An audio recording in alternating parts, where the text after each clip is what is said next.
Jaime, eu acho assim que a nossa área de comunicação, marketing, publicidade, ela já vinha passando por uma transformação, uma necessidade. Talvez ela já tivesse uma pressão maior de busca de um novo modelo. Eu acho que essa história do Covid veio ser um acelerador desse processo. Uhum. Porque, por exemplo, a gente já falava de home office, só que, de repente, não teve alternativa. É verdade. Então, assim, um processo que estava sendo construído para acontecer ao longo de um certo tempo, não previsto, teve que acontecer na marra. Estava acomodado, né? As Tá, empresas estavam deixando caminhar, empurrando com a barriga, vamos ver o isso, que vai acontece. ali, vai aqui. E agora todo mundo está tendo que conviver com isso. Apesar que, particularmente, fazendo parênteses, eu acho que a gente ainda não está trabalhando em home office, porque a gente está vivendo uma quarentena. Não é É, exatamente o potencial que um home office é, pode é uma entregar, mas coisa anômala, né? Não é é, um normal, não é uma vida normal. não é. Agora, hoje a minha percepção é que a gente tem muito mais. A gente só tem perguntas e não tem respostas. Porque a coisa é tão louca, foi tão abrupta, e o que eu mais vejo hoje é prognósticos. E Sim. fazendo uma brincadeira aqui, eu tenho vontade de falar assim: se você tem certeza disso, registra no cartório, daqui a um ano a gente volta lá. Se você acertar, eu pago uma grana para você. Se errar, você me dá uma grana.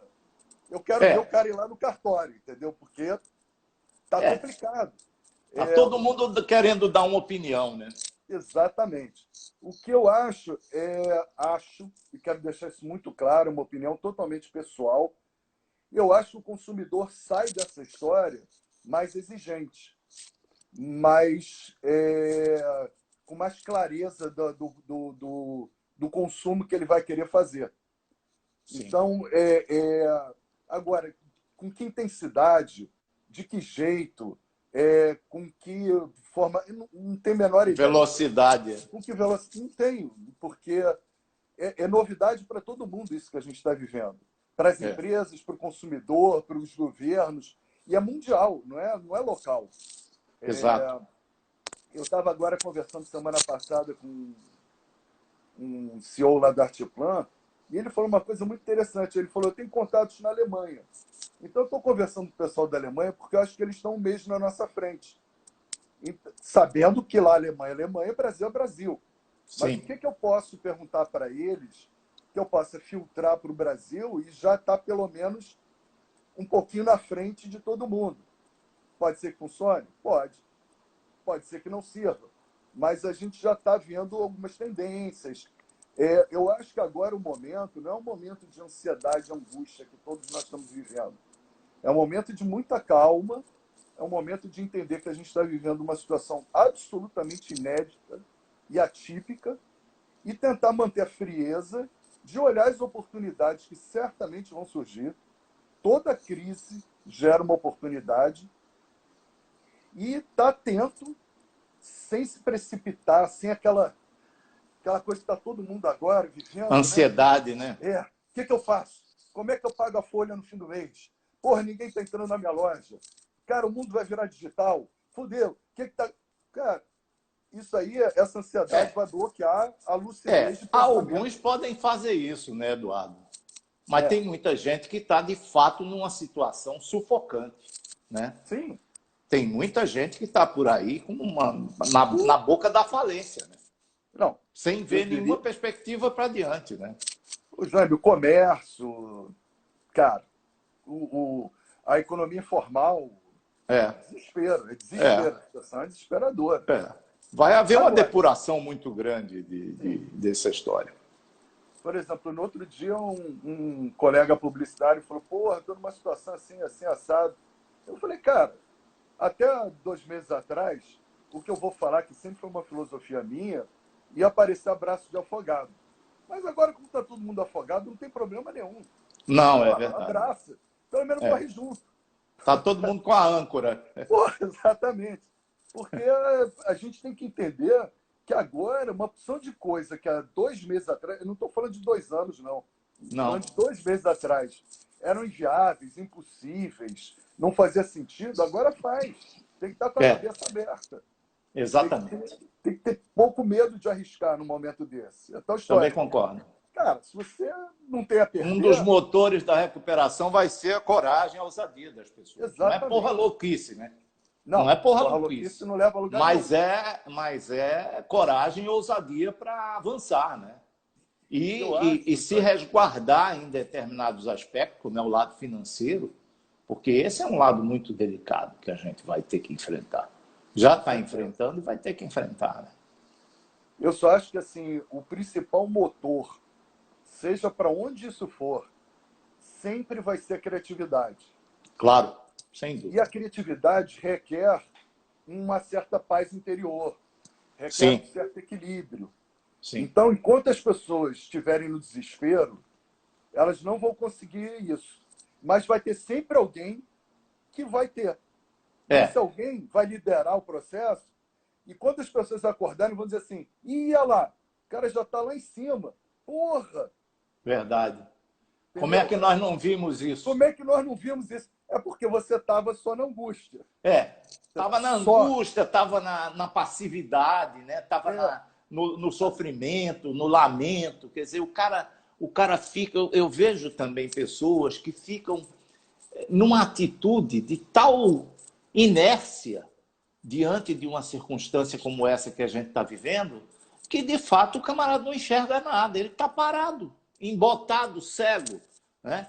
Como é que ele e, vai conseguir enxergar alguma coisa? O cara está parado, é. E não faz Jane, nada. eu tenho. Nem sequer se prepara para quando É, sair, né? Nem sequer estuda, se prepara, olha o mundo, nada disso. eu sempre tive uma utopia que eu acho que agora, nesse momento, eu me sinto até confortável de falar isso agora assim, dessa maneira. Eu vou dar Uhum. um exemplo que aconteceu ano passado. Eu fui na casa do meu cunhado, em Itatiaia, uma rua linda. Só que a Sim. rua estava toda calçada com esburacado, mato entre os paralelepípedos, não sei o quê. E eu Uhum. olhei para ele e falei assim: pô, cara, essa rua é linda, por que vocês não pegam R$ 50 de cada morador aqui, pega 2, 3 empregados, manda o cara capinar isso aqui, plantar uma árvorezinha bonitinha ali, botar um cimentinho aqui nessa calçada. Porra, no mínimo vai valorizar 5% o patrimônio de cada um de vocês. É. E vai custar nada. Você ainda vai dar Mas emprego não, para ele. é o Não, governo sabe que qual tem que foi a fazer. resposta? Não. A última casa da rua é do prefeito. Ele que tem que fazer isso. Aí eu falei Pois, para ele: pois imagina. quando tiver rato, mendigo, barata, assaltante, traficante, vocês vão acionar o prefeito. É, Porque é o que vai acabar acontecendo. Então, é, o que eu quero dizer com isso? Você ficar esperando que o poder público ou alguma outra coisa vai te salvar, é, eu acho é. que não vai. Eu acho que está na Não, não hora vai, não vai. da No gente ver Brasil, que. então, meu amigo, que nós estamos nessa situação que casou tudo de ruim, não é?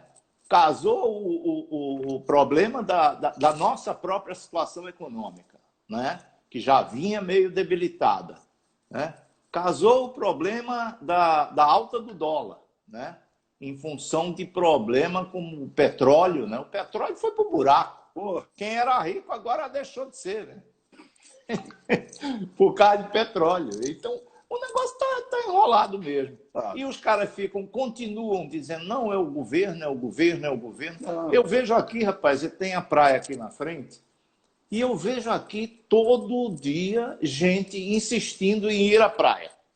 E o bendito do cara de farda, coitado, todo cheio daqueles aparatos todos, suando que só uma tampa de chaleira, precisando ir lá na beira do mar tirar o sujeito para ir embora.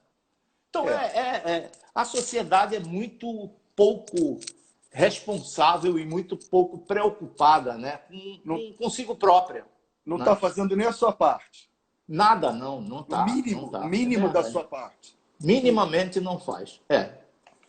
Oi, Ana Cristina, tudo bem? Como é que você vai, querida? A nossa Ana Cristina Valentim entrou aí conosco também, está com a gente aqui, mais uma querida parceira que eu tive no Zona Sul durante muito tempo.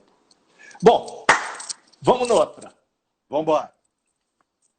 Na sua posição de publicitário e aí eu vou fazer aqui um comentário que talvez vocês não gostem muito, mas vou fazer, né? Os publicitários sempre foram umas figuras assim meio olímpicas, né? Olímpicas eu digo que é porque jogava, não é porque eram do Olímpico, né?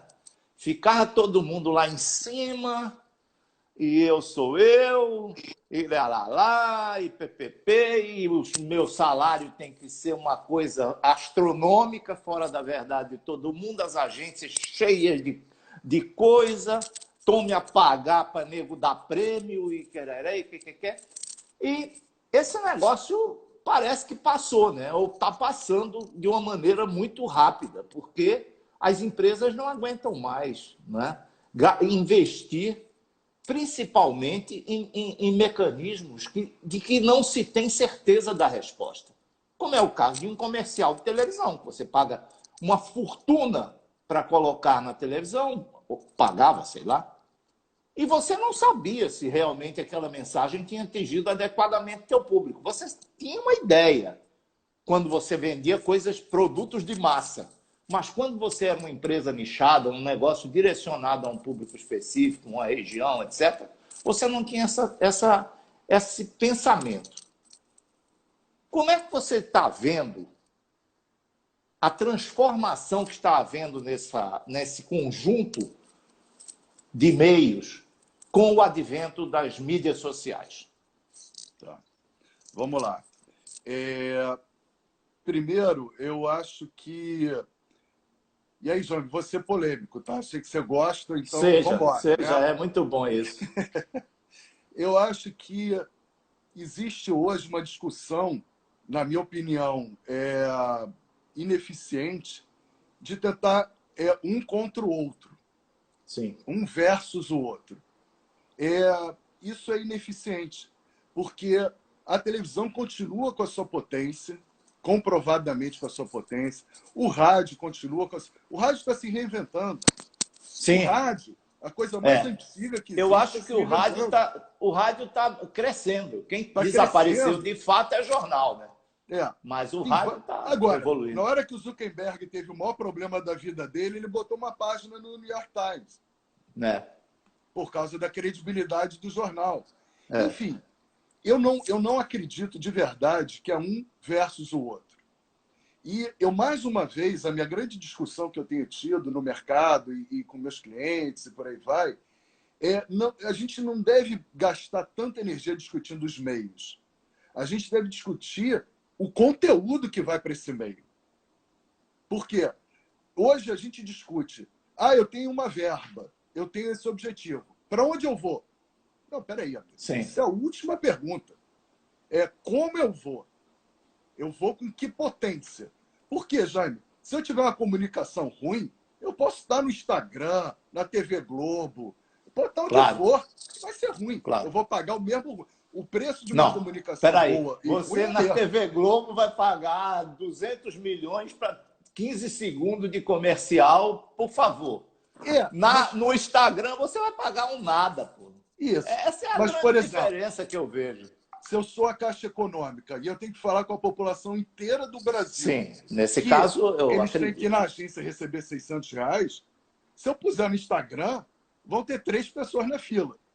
Se eu puser na TV Globo, vai ter briga, porrada, corona distribuindo para todo mundo, concorda? Então tem essas equações. Agora, se eu sou um anunciante que eu quero falar com um público específico, um nicho, claro que eu não vou. Mas é isso que eu coloquei.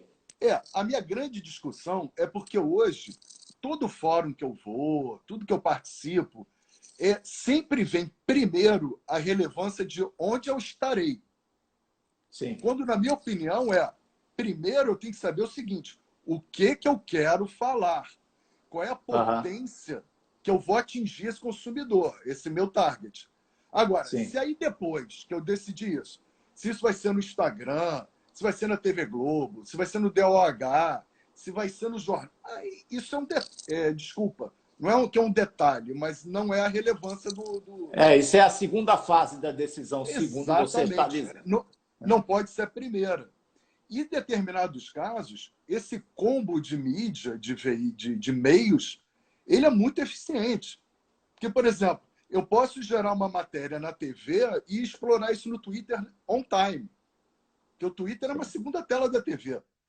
Sim. Então, eu posso gerar conteúdo na TV e explorar isso no Twitter. Eu posso usar o Instagram para um determinado nicho.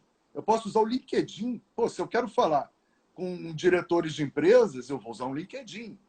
E por aí vai. Mas o que eu quero falar? Essa que é a pergunta. Por que eu chegar lá no LinkedIn falando assim, e aí, como é que tá a tua vida? Porra, você vai comprar na minha loja? O cara vai dizer, porra, o que você quer de mim? Me explica melhor, porque eu não estou entendendo. Ou você vai pegar um cara que está sem fazer nada e vai ficar 3 horas conversando com você, abobrinha. É verdade. Então, assim, eu tenho que chegar lá de uma maneira que eu impacte o cara, que é o conteúdo. Que o cara diga, porra, isso aí é bacana. Curti isso aí. Vou seguir. Então, essa questão de, só para finalizar, de digital versus mídia tradicional, eu não vejo como versus, eu vejo complementos, similaridades e, principalmente, discuta o seu conteúdo. Porque o conteúdo, não importa se ele vai estar na Record ou no Instagram, ele tem que ser bom, ele tem que ser pertinente, ele tem que ser cativante. É isso mesmo. Foca a sua energia nisso. O Wellington está nos fazendo uma pergunta, uma colocação aqui, que, de certa forma, corrobora isso que você está dizendo, que é o seguinte: você precisa, na verdade, entender ou se perguntar sobre qual a mensagem que você quer passar, em primeiro plano. É isso que você está dizendo e o Wellington está aqui reconfirmando, do ponto de vista dele, isso que você está colocando. Mas eu concordo com você, mas eu vejo um pouco diferente a questão desse império que se montou através da mídia convencional, da mídia tradicional, entendeu? Acho que isso vai ter que sofrer mudança. E as próprias agências, e isso era uma outra colocação que eu queria fazer para você, as agências e esses meios tradicionais não precisam se reinventar. Essa maneira pela qual esse poderio das empresas de televisão, por exemplo, ou das grandes agências que se transformaram em agências mundiais, né? E que negociam mundialmente, etc. e tal, e que terminaram por acabar com as pequenas, as regionais, né? As grandes acabaram com as regionais. Hoje em dia não existe. Outro dia eu estava falando com um amigo nosso também, da área publicitária, e ele me disse, já, a propaganda no Rio acabou. Não existe, não tem mais. Porque as empresas não fazem comunicação nenhuma utilizando as agências. Você não acha que é preciso haver uma reavaliação e, principalmente, encontrar-se uma forma que permita que o cliente eu estou dizendo o usuário da agência e da comunicação, possa conhecer um pouco melhor o retorno, o ROI que ele está obtendo, o retorno sobre o investimento que ele está fazendo, porque isso é possível nas mídias sociais. Entendeu? Essa é uma grande questão que eu acho que vai ter que ser pensada, porque não adianta, o Ibope disse não sei o quê, não sei quem disse. Não adianta nada disso. É preciso saber, olha, eu gastei tanto e com isso eu consegui tantos leads. Qual é o meu preço, qual é o meu custo por lead? Né? Eu estou trabalhando nisso agora com o pessoal da nossa agência. Nós temos uma agência de infoprodutos, que o Pedro administra no lado técnico e eu trabalho bastante também falando um pouco do lado de conteúdo. Então, essa agência diz para a gente o seguinte: eu tenho um objetivo, meu objetivo agora é obter um ROI de X, por exemplo. Porque se eu não estiver fazendo isso, alguma coisa está errada na minha mensagem. Então, essa medição, essa capacidade de avaliar claramente o retorno sobre o investimento que você está fazendo é que me parece ser necessário ser pensada pelos tradicionais, vamos chamar assim. Eu concordo, Jaime. Mas eu vou lançar também mais uma polêmica aí, para a gente pensar. quando começaram as mídias sociais, os grandes players, leia-se Google, Facebook, Sim, Twitter, a gente pode ter uma interpretação que a gente está trocando seis por meia dúzia. A gente está saindo de um monopólio e entrando em outro. Esse monopólio novo, ele veio com verdade. E, como era novo, tudo que é muito novo, os seguidores vão de cabeça, né? Os questionamentos são mínimos, porque é sim. novidade. É mais fácil bater naquilo que está, né, aí. Já, né, instalado. Que cá entre nós, eu concordo com tudo que você falou. Tem que mudar mesmo, tá? Agora, muito dessa medição do ROI, que é uma aflição que eu vivi muito ao longo desses poucos anos, com vários tipos de clientes, nacionais, multinacionais, etc. e tal, eu tentava, 3 anos ou 4 anos atrás, dizer assim, calma, tá muito... Olha, pobre, quando vê muita esmola, desconfia. Isso tá muito fácil, tá tudo muito... Calma que deve ter alguma coisa. Você sabe que ano passado a Procter liderou um movimento de fraude nas medições de ROI mundial. Isso é a Procter americana, né, a Sim, mundial. Que sim, foi seguido pela Unilever, etc. e tal, porque esses veículos, eles se auditavam. E sim, eu falava assim, mas peraí, a garantia sou eu? Eu vou botar um dinheiro aí e você vai sim, me dar sim, resultado que você diz que tem. sim. Então, Tem toda a razão. É então verdade, assim, é verdade. que o Google é uma potência, que a gente tem que estar lá, que a gente tem que estar nas mídias sociais, não há discussão disso. Na minha opinião, não tem como.